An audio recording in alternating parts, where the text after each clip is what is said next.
ভুনার সময় অনেকে অনেকভাবে রান্না করে থাকে। কেউ কেউ নারকেল দিয়ে ভুনা ভুনা করে রান্না করে থাকে, আবার অনেকে আছে দুধ দিয়ে পাতলা করে এটাকে রান্না করে থাকে।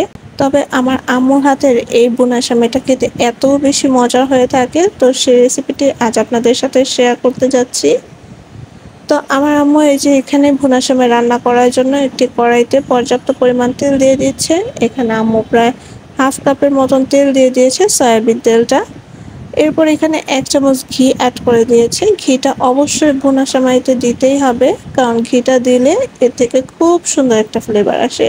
তো এখন তেলের সাথে ঘিটা একটু মেল্ট হয়ে আসলে এখানে প্রায় 1 কাপের মতো নারকেল কুচি অ্যাড করে দিয়েছে।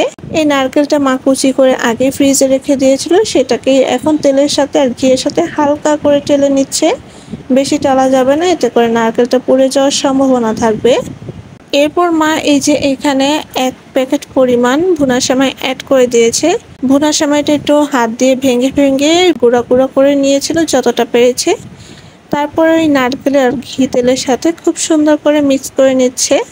আর এখানে মা প্রায় 1 কাপের মতন চিনি অ্যাড করে দিয়েছে। চিনিটা অবশ্য সবাই সবার পছন্দ অনুযায়ী অ্যাড করবেন, কেননা দেখা যায় যে অনেকে মিষ্টি জাতীয় খাবার মিষ্টিটা একটু কম খেয়ে থাকে, আবার অনেকে একটু বেশি খেয়ে থাকে। তো চিনিটা যার যার পছন্দ অনুযায়ী অ্যাড করে থাকবেন। এখানে যতটুকু অ্যাড করা হয়েছে আমি সেই পরিমাপটা বলে দিয়েছি। আর মিষ্টি জাতীয় খাবারে আমার মা সবসময় কিছুটা লবণ দিয়ে থাকে, সেটা দিয়ে আর কিছুটা গোটা গরম মশলা দিয়ে এখন খুব সুন্দর করে একটু ভেজে নিচ্ছিল তেলের সাথে।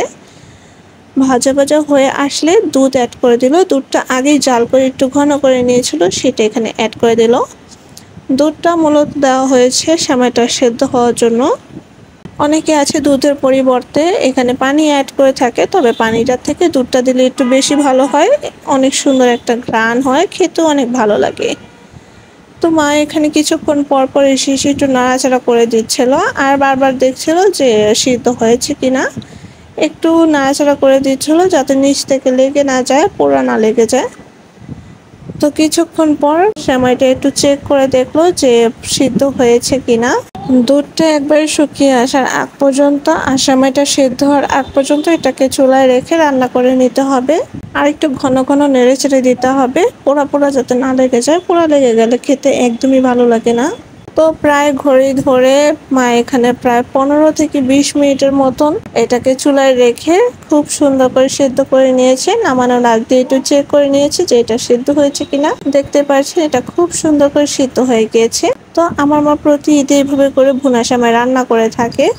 বিয়ের আগে যখন এখানে ছিলাম তখন এই দেখা যেত, কম হোক বেশি হোক সবসময় খাওয়ার চেষ্টা করতাম। যদি আমি মিষ্টি জাতীয় খাবার অত একটা পছন্দ করি না, তবে আমার আম্মুর হাতের এই ভুনা সেমাইটা খেতে আমার অনেক বেশি মজা লেগে থাকে। তো আমার আজকের ভিডিওটি এই পর্যন্তই ছিল। ভিডিওটি ভালো লেগে থাকলে প্লিজ আমার চ্যানেলটি সাবস্ক্রাইব করে দিবেন, আর ফেসবুক পেজ থেকে দেখে থাকলে পেজটি ফলো করে দিবেন। সবাই ভালো থাকবেন, সুস্থ থাকবেন, আমার জন্য দোয়া করবেন। সবাইকে আল্লাহ হাফেজ, আসসালামু আলাইকুম।